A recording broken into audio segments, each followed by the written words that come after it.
as if UEFA should adapt that for the Euros. Given what we see in extra time, Stevie, that, for example, the England game yesterday, nothing happened. France-Portugal, you could argue the same. But is this an argument as to why we need extra time? Because Uruguay knew if they could just get it to 90 minutes that they're going to penalties? 100%.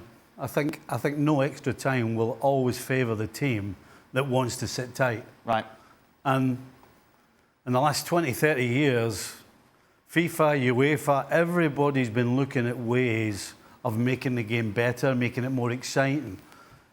Can we get more goals by fiddling with the offside? I mean, they're doing every single thing they can to make it better. If you take extra time away, you absolutely are turning back the other way and putting it in the hands of teams that don't want to play. You agree? I think extra time will be banished soon. Do you think so? Yes, I do. I just think now we're trying to jam so much football into the schedule. And FIFA want to put this club nonsense 32-team tournaments at the start of the year. They want to get that involved because they couldn't get the World Cup over 2 years through all the countries. And it's just too much for the footballers. I think it is. I think it's going to go, especially now in the Euros. Everybody looks really tired. Everybody's getting cramp during the extra time. And I think if somebody gets sent off in extra time, teams will just sit back and wait for penalties anyway. So you're just exacerbating it, really. So I think it will be banished soon. I really do. I think that's the thing. When we talk all season long about the demands on players in modern day football, and now when you come to these summer tournaments, and effectively in both tournaments, your teams are playing a game every 4 days. That is adding to the burden of already a difficult domestic season for these players. And then, well, certainly in the case of the expanded Euros with the additional 24 teams and the additional round as a result, you could have two teams playing in the final, one of them playing, in effect, an extra game, three additional 30s.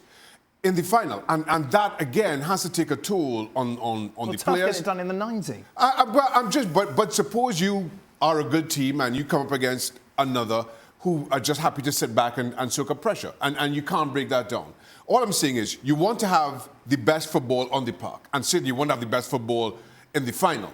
One team coming into that final playing an additional game over the other, I think affects the equality, affects the chances of that team who's played the extra game. So I think that extra time will, like Macca says, will go away. Hold on a minute. We've got 5 subs, half a team. You got half a team. You can bring on half a team. So surely you should be able to manage that, shouldn't you? I mean, we've got 23, 26 players. Yep. No, I agree. You've got, and to your point, Macca, it's about time the Players' Union or somebody stood up and stopped adding games. Extra time isn't the problem. The problem is too many games, too many competitions. Right. So why are we blaming it on extra time? Why are we taking away something that's exciting? Okay, not all the time. I've played in some of the greatest games. Because it won't change, and Stevie. extra time. To be honest, though, the Players' Union in England haven't made a big announcement saying that they have to stick up for the players and they don't want Absolutely. There's too many games. Yeah. And I'm not saying extra time is bad and I hate it. I'm not saying that at all. I'm saying it will be get rid of in the end because of the demands of extra games. That's all I'm saying. I quite like extra time, but I see it now where when it does come into extra time, you hear the collective when people are watching it because all they want in the end is just get to penalties. But then Spain, Germany was exciting extra time, wasn't it? I agree. I don't mind extra time, and I've played in lots of extra time games. I've got no problem with it, but I just think it will go in the end. I think to Stevie's point, the easiest thing to get rid of is extra time. Because of the added revenues with other games and other competitions, clubs, and certainly the way clubs are run nowadays, they're all for it. And if it means, okay, we play in an extra competition to make all this extra money, let's do away with extra time. Yeah. That's fine by us. So basically, it boils down to we're going to get rid of something that benefits the game. The extra time benefits the game. We're going to get rid of it because we need all these other games to make more money. So we're not actually getting rid of it for football. We're getting rid of it because, well, we need to do all these other games. We need to make more money. Herc, do you think there was no extra time yesterday that played into Uruguay's hands? If there's no extra time, Uruguay are in trouble. I'm sorry. If there's extra time, I should say, Uruguay are in trouble. That plays into their hands because they know they just got to defend well and take it to penalty kicks, because who's going to criticize a team with 10 men for losing in penalty kicks or losing that game just in general if you're down? I understand what Stevie's saying. But I'm with Macra on this one. And we saw it in the FA Cup. They're scrapping replays. They're not doing those anymore. There's a reason, because you're compromising the health of the players. These players who are playing up to 60, 65, sometimes 70 club domestic games in a calendar year. Then you add on these summer tournaments. And let's not act for a second that the Euros have been brilliant play with extra time. We can count maybe 1-2 games out of the whole Euros that have been very exciting and that went to an extra time. One of the best games we've seen this year with emotion and entertainment was Venezuela versus Canada. That ended 1-1 and went straight to penalty kicks. I agree with Macra here. You're going to see these go away because it's unrealistic to expect that FIFA and the powers that be just say, you know what we want to do is not make more money. Let's just add extra time. Macra will have a go at me for being negative, but these tournaments haven't been very good. Copa America, Euros, we haven't seen the quality that we see, obviously, day to day domestically, yet you still stand that this is like the pinnacle. Yeah, but how can you sell that as the pinnacle of football when we're watching these games? I stand by that international football is the pinnacle of the game. But ultimately, you are judging, if we look at a domestic season, the course of each team playing 40 games or 38, whatever it is, 19 games on a weekend. How many of those are good? How many of those... OK, well, let's take it to the pinnacle domestic competition, which is the Champions League. Right. We see so many better games, more entertaining games with higher quality in the knockout stages of the Champions League. In the knockout stages. Than we do in international tournaments. Again, if you take the percentage of good games against games that we could do without, I don't think it's that much different from what we see here. Shaka, the knockout stages of what we've seen in the Champions League over the years. Are we talking about the knockout stages of the Euros? Yeah, knockout stages of the Euros, knockout stages of the Euros. Copa America. I just think I don't buy into that. I don't. Yeah, I think it's apples and oranges. You're home and away in the Champions League, and these games are just these games are just lacking so much quality that we expect. But it's international football, Dan, versus club football. So to that point, then that's fine, international football. But you can't say that the quality that we see in international football eclipses that of domestic. It doesn't. But look at the two most successful teams in world football, international football. France and Argentina over the last, I would say, decade. Argentina went to the World Cup final 2014, lost that one. Argentina then in 2021 ended up winning the Copa America, ended up going 2022 to the final, winning the World Cup. France, the same thing. They both play pragmatic football. They both play, let me defend, let me just be gritty, let me transition, and both teams have world-class players. Both teams count with a Lionel Messi, a generational talent that we'll probably never see again. A Kylian Mbappe, players who surely that not proves even my in his point. prime yet. Surely that proves my point. If you're going to watch a game, that's why you can't compare the two. Manchester City, Real Madrid, Liverpool. No, but then they work all week with each other, Dan. Exactly. As opposed that's fine. to It's fine to say, isn't it, that domestic football is a higher quality. No, once again, I will continue to disagree. And to Herc's point, international football has always been a little bit slower, has always been a little bit more tactical. It's been a different game. I think you've seen international football kind of step up in pace in some of, and almost mirror club football in that respect a little bit more. But it used to be so much slower, so much more methodical than it is now. And to your point about quality of games, I think once you start taking, if you start taking averages, it's no different. The difference here is because you've not enjoyed it, because you've said some turgid games. Yes. You weren't saying that in the World Cup. Everybody was saying how good the games were in general in the World Cup. So depending on how it goes, the World Cup was great.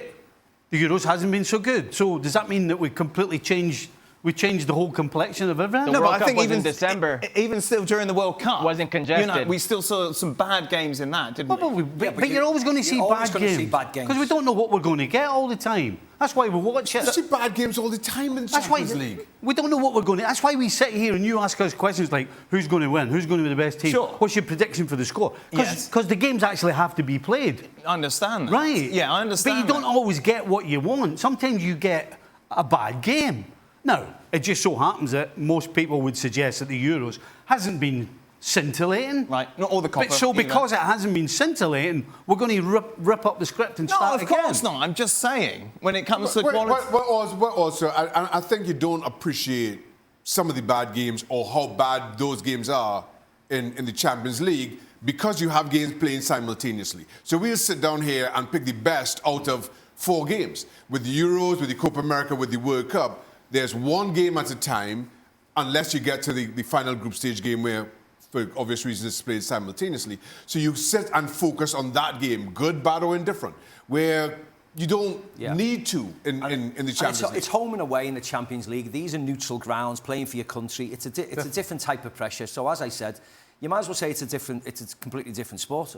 You cannot compare domestic football with international football or tournament football with domestic football. No chance. Both international tournaments are down to their semi-finals, aren't they? It's just to remind you how the bracket has worked out in Copa America. That victory for Colombia means that they will be facing Uruguay. What a semi-final that's going to be on Wednesday. Argentina, despite their name, have not impressed so far, have they? They take on Canada.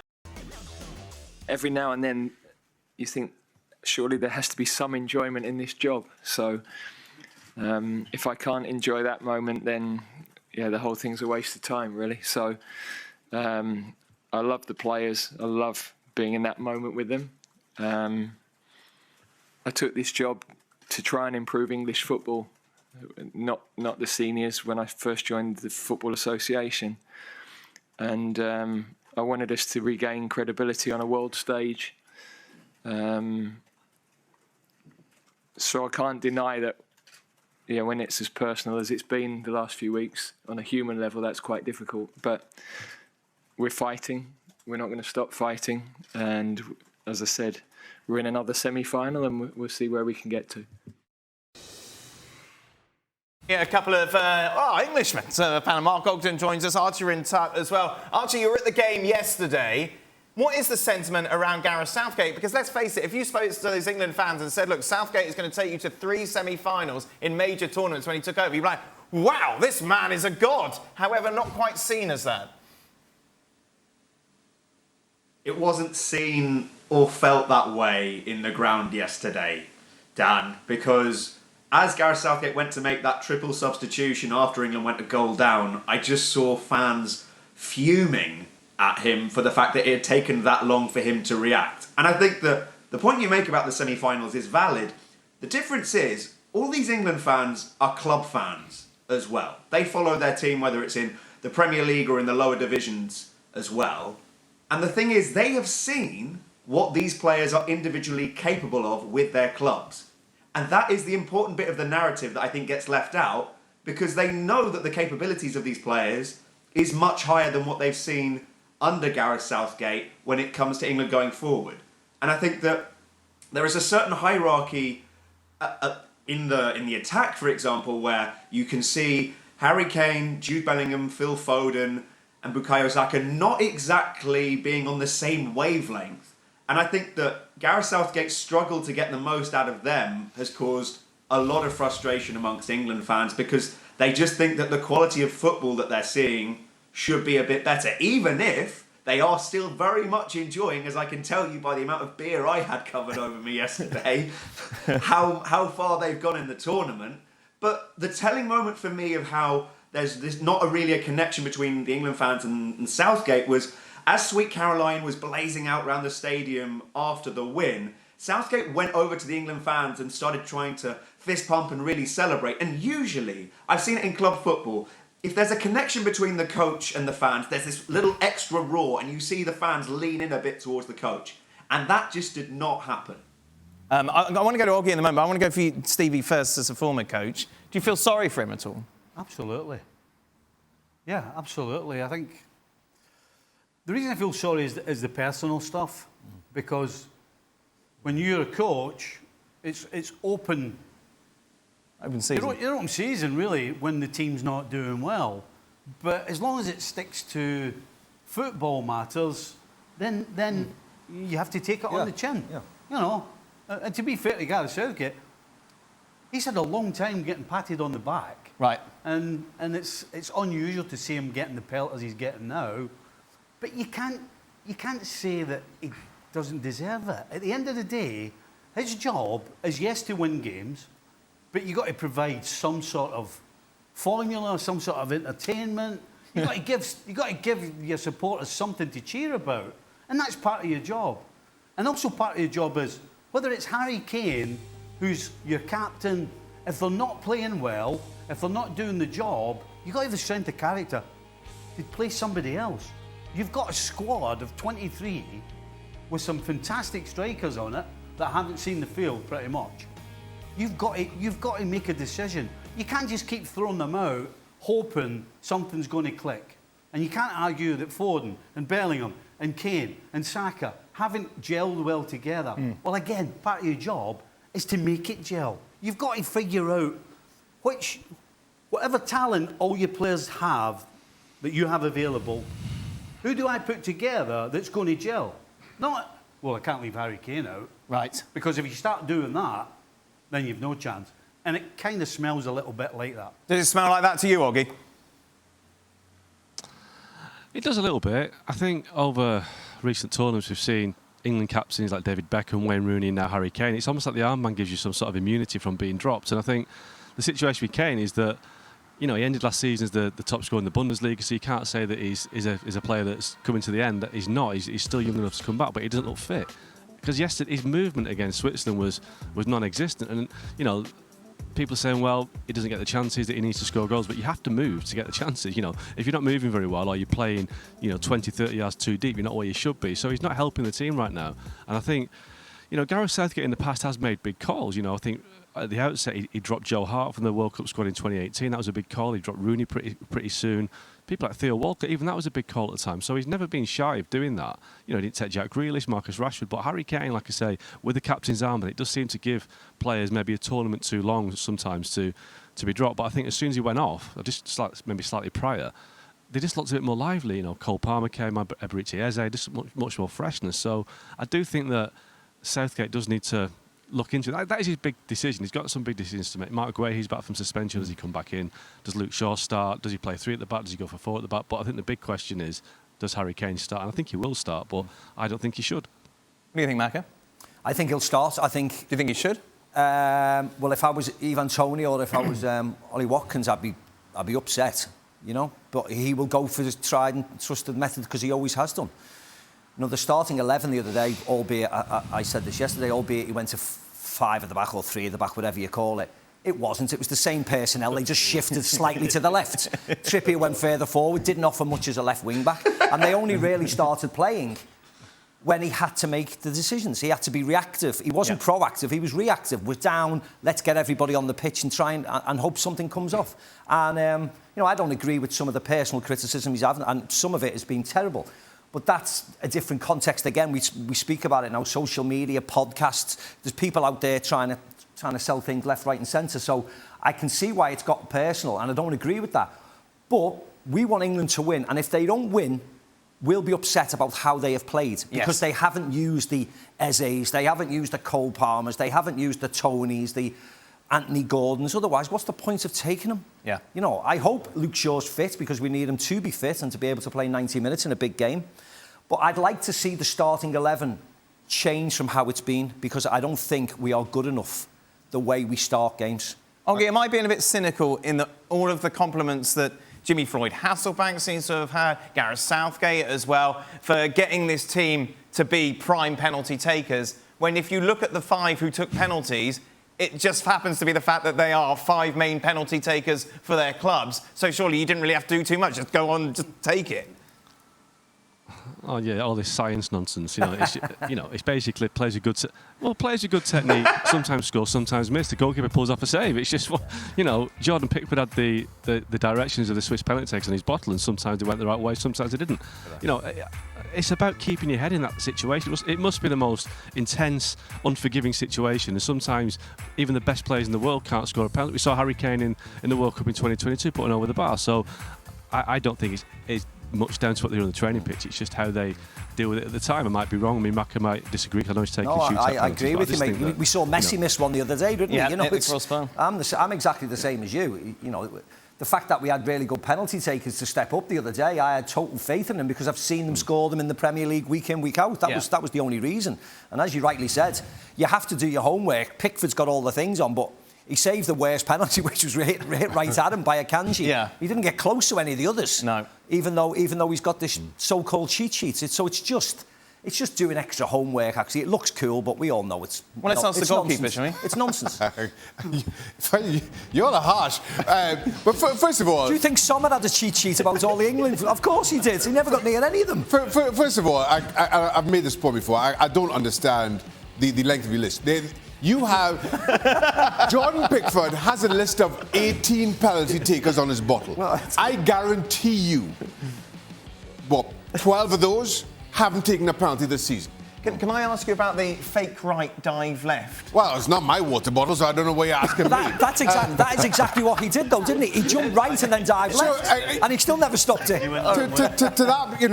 the point about that homework, most of those names on that bottle would not have taken a penalty in the last 3 seasons, right? And we've seen it. Last round, we were talking about Diego Costa for Portugal, who did not have a list. Yeah. And he says his technique is, I just go on how I feel in the moment. I look at the player, walk up, and he saves the 3 penalties. And then all of a sudden, now against England, he doesn't get it right. So each keeper has their likes, their dislikes, how they do things, and how they prefer. And this has been Jordan Pickford's, but I don't think it's any different or any better or worse than any other goalkeeper's kind of approach. So we're saying no big deal, pretty much. I've been saying that for some time. Of course it is. And it's actually not even... It's not really in the goalie's hands.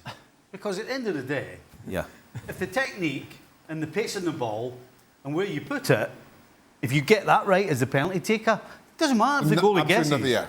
He's not getting it. Could you have done what Ivan Toney did? No. How impressive is that? It's impressive is not the word. Yeah, okay. It's weird. That's how Dwight York used to take his penalties like that. Dwight used to take his penalties that way. It's not as impressive as Trent smashing it in on the last one. Really? That's how he takes his penalties. Right. Everybody's got their own way of taking it, whether it's a stutter, whether it's stopping, whether it's this, whether it's that.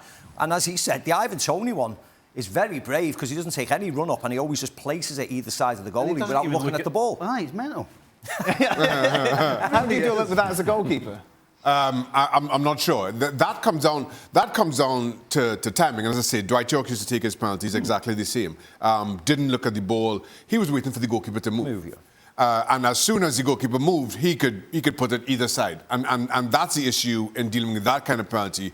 How you get your timing just right. How do you just wait for as long as it takes? That's the difficult part for a goalkeeper, because Ivan Toney, as could Dwight, as I say, put it either side within inches of the post. And Ivan Toney, that's why he only takes 2 paces.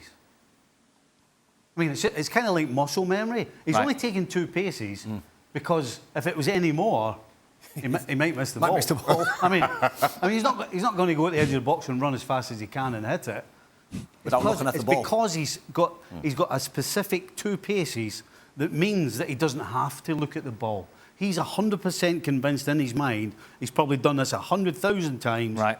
And that's why he doesn't have to look at the ball. But that takes a lot of trust, I tell you. Let's take a look at the odds, shall we, as who's going to win the Euros. We're down to 4 teams now. Spain taking on Germany on Tuesday, and then it's the little matter. Taking on Germany? Oh, no, sorry. Spain are taking on France. Oh. Spain, Germany was the other round. I was just wondering. England, meanwhile, taking on the Dutch. For the Germans around you, Archie, are they just hoping at anyone but England?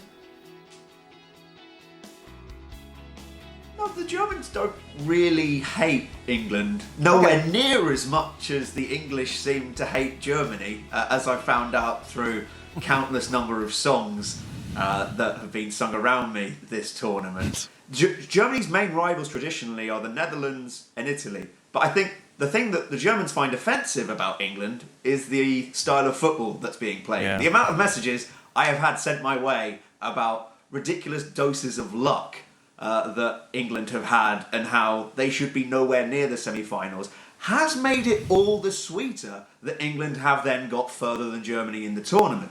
But yeah, I can see what they mean. It's just that I think in club football, we're so used to seeing teams play their way, or the top teams play their way into the box and create opportunities that way. And you think about the way England have scored their goals this tournament.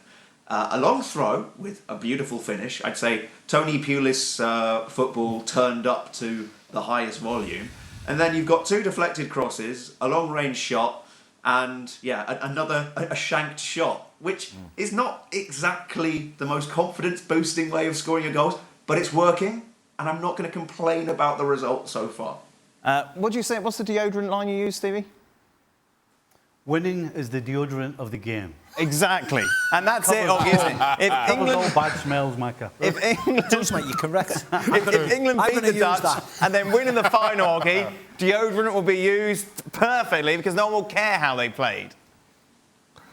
Yeah, exactly. I mean, England have got to the semi-finals. They've probably had about 4 good minutes in the tournament, and that is the reality of it, isn't it? They've really ground their way to the semis. But I think we're getting to the point now where semi-finals is just about par for Gareth Southgate and this team, because that's where people think they should be if they get to the final. I think even if they lose, he'll kind of be forgiven a little bit for what happened before. But he's not getting the most out of this team. He's not getting the best out of this team, and it is a bit of a worry. You've got a lot of elite world-class players, and you've got a coach who's probably Championship level, lower league, Premier League. I don't know. I mean, I just think this great generation of players is not being utilised by a good enough coach, and I think that's partly the reason why the football's not great, because he doesn't know what to do with these players. He doesn't know how to get the key players in. He should know how to get Cole Palmer at the team, because Cole Palmer makes a difference. He's like, he reminds me of Florian Wirtz a little bit in the sense that he just does things that you don't expect. He runs forward with the ball. He makes things happen. He doesn't play like he's playing in a formulaic system. He's just got a bit of the street footballer about him. Yep. And Southgate doesn't like that. It seems he wants people that he knows what they're going to do. He knows exactly where they're going to be, and it is boring to watch. But if England win the Euros, I don't think anybody's ever going to remember that, are they? They'll say, well, they won the Euros. But at least they're playing a Dutch team that's not great. It's not the greatest Dutch team we've ever seen. But so he's got a chance to get into the final. I think the Dutch have finished 3rd in the group, and they've had a soft path to the semis. So it's all there for England. But it would be good at some point for them to play well.